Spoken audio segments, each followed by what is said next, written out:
శ్రీ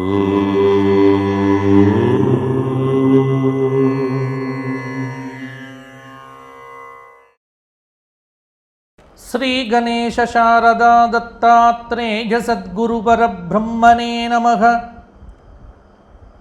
ఆదిత్యాయ చ సోమాయ మంగళాయ బుధాయ చ గురు శుక్ర శనిభ్యశ్చ రాహవే కేతవే నమః. స్వధర్మ ప్రేక్షకులకు మాస ఫలితాల్లో భాగంగా జూన్ నెల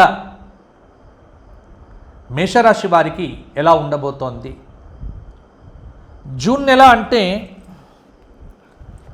మనకు జూన్ నెలలో 17 మే నుంచి అధిక మాసం ప్రారంభమవుతుంది. అలాగే జ్యేష్ఠమాసం 16వ తేదీ వరకు ఉంటుంది. 16వ తేదీ నుంచి 14వ తేదీ వరకు నిజ జ్యేష్ఠమాసం. కాబట్టి అధిక జ్యేష్ఠమాసం కొన్ని రోజులు, నిజ జ్యేష్ఠమాసం కొన్ని రోజులు కలిపితే మేషరాశి. మేషరాశి వారికి ఈ నెల రోజులు జూన్ నెల ఎలా ఉండబోతోంది ఇప్పుడు చూద్దాం. అశ్విని 4 పాదాలు, భరణి 4 పాదాలు, కృత్తిక 1వ పాదం కలిస్తే మేషరాశి. మేషరాశి వారికి గ్రహ సంచార రీత్యా తృతీయ స్థానం నుంచి జూన్ 2వ తేదీ 4థ స్థానానికి మారుతున్నాడు గురువు.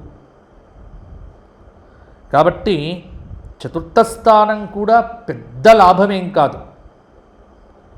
తృతీయమెంతో 4థం కూడా అంతే. కాబట్టి పెద్దగా గురుబలంలో ఈ వారం ఈ నెల మార్పే ఉండదు. కానీ శనైశ్చరుడు మాత్రం 12వ స్థానంలోనే ఉంటాడు ఈ నెల మొత్తం కూడా. రాహువు 11వ స్థానంలో, 5వ స్థానంలో కేతువు. దాదాపుగా జూన్ నెల మిగతా గ్రహములన్నీ కూడా చూస్తే కొంత గురువు మారటం, శుక్రుడు మిథునంలో ఉండటం, రవి బుధులు వృషభంలో ఉండటం, మిగతా గ్రహముల యొక్క అనుగ్రహాన్ని కూడా చూస్తే అధిక జ్యేష్ఠ మాసంలో అలాగే నిజ జ్యేష్ఠంలో కొన్ని రోజులు జూన్ నెలలో మేషరాశి వారికి మిశ్రమ కాలము అని చెప్పవచ్చు. ముఖ్యంగా పనితీరుకు తగిన ప్రతిఫలమైతే ఈ మాసం మీకు లభిస్తుంది. ముఖ్యమైనటువంటి వ్యవహారముల యందు పెద్దల సలహాలు, సూచనలు తప్పకుండా స్వీకరించండి. భవిష్యత్ ప్రణాళికలు వెయ్యటానికి జూన్ 1వ తేదీ నుంచి జూన్ 14వ తేదీ వరకు కూడా మీకు అనుకూలంగా ఉంది. మాట పొదుపు పాటించండి.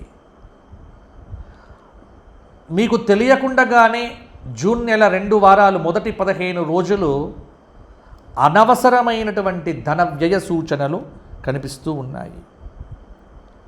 కానీ భూ సంబంధమైన, గృహ సంబంధమైన విషయాలైతే కొంత మీకు అనుకూలంగానే ఉంటాయి.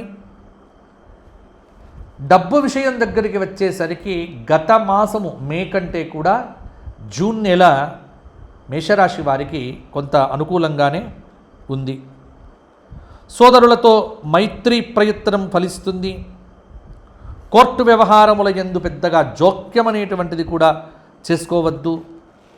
ముఖ్యంగా ఈ జూన్ 15వ తేదీ వరకు రవి ద్వితీయ స్థానము నుండి తృతీయం వైపు కదలటం చేతనే కొంత కుటుంబంలో మార్పులు, డబ్బు విషయంలో కలతలు, అలాగే శుక్రుడు ప్రధానంగా తృతీయ స్థాన ప్రభావం, మిథునంలో ఉన్నటువంటి శుక్రుడి యొక్క ప్రభావం చేత కొంత గౌరవం, వస్త్రాభరణం, అలాగే పెళ్లి సంబంధాలు కుదరటము మొదలైనటువంటివి జరుగుతాయి. ఆర్థికపరమైనటువంటి ముందు జాగ్రత్తలు తప్పకుండా తీసుకోండి. మీకు కొంత అనుకూలంగానే ఉంటుంది. అలాగే సోదరులతో మాట తీరు, వ్యవహారములు ఎప్పుడు కూడా మీకు మంచిది కాదు. అంటే మాట్లాడుకోకపోవటాలు, కుటుంబంలో బంధములకు సంబంధించినటువంటి అనుబంధాలకు సంబంధించినటువంటి విషయములను కొంత ఆలోచించి పునరుద్ధరణ చేసుకోండి, బాగుంటుంది. ఒకటేంటంటే మేషరాశి వారికి మొత్తంగా ఈ కుజుడు రాశిలో సంచారం చెయ్యటం, శని సంచారం, మిగతా గ్రహముల యొక్క అనుగ్రహం అనేటువంటిది మేషరాశి వారికి బాగానే ఉంది. జూన్ నెల 8 తర్వాత కూడా చాలా విషయాలలో చాలా మార్పులను మీరు చూస్తారు. 20వ తేదీ నుంచి ఇంకా అద్భుతమైనటువంటి మార్పులు మేషరాశి వ్యక్తులకు కలుగుతాయి. అయితే మాకేమవుతుందిలే అని ఆరోగ్యం మీద మాత్రం నిర్లక్ష్యం పెట్టుకోవద్దు. అనారోగ్య సూచన కొంత వేధిస్తుంది. కోర్టు వ్యవహారములు మొదలైనటువంటి వ్యవహారముల యందు సూచనలు, సలహాలు శ్రేయోభిలాషుల దగ్గర స్వీకరించండి. ఇతరులకు సలహాలు ఇవ్వడం వద్దు, ఇస్తే కూడా అవమానం పొందుతారు. అలాగే వీలున్నప్పుడల్లా దేవాలయ దర్శనాలు చేసుకోండి. ఈ మాసమంతా మీకు బాగుంటుంది. పురుషోత్తమ మాసం కాబట్టి ఈ మాసంలో దానాలు చెయ్యండి. మీ పేరుతో, మేషరాశి వారి పేరుతో గోక్షేత్రానికి గడ్డి సమర్పణం కానీ, గ్రాస సమర్పణం కానీ చెయ్యండి. తప్పకుండా మీకు మిగులుతుంది పుణ్యం. అలాగే ప్రతి 4 గురువారాలు దత్తాత్రేయ స్తోత్రపారాయణము, 4 శనివారాలు శనైశ్చర సంబంధ స్తోత్రపారాయణాలు, తరచుగా శివాభిషేకాలు, ఏదైనా జ్యోతిర్లింగ క్షేత్ర దర్శనం చేసుకోవడం వల్ల కూడా కొంతమేర అనుకూలత ఉంటుంది మేషరాశి వారికి. క్షేత్ర దర్శనాలు చాలా వరకు కూడా మంచి ఫలితాలను ఇస్తాయి. ఇక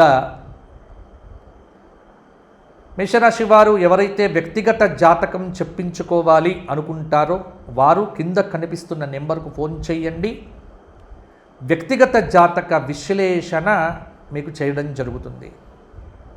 ఇప్పుడు ఏ దశ జరుగుతోంది, ఏ దశ బాగుంటుంది, ఏ దశ బాగుండదు, ఇవన్నీ కూడా నాతో మాట్లాడితే మీకు తెలుస్తుంది.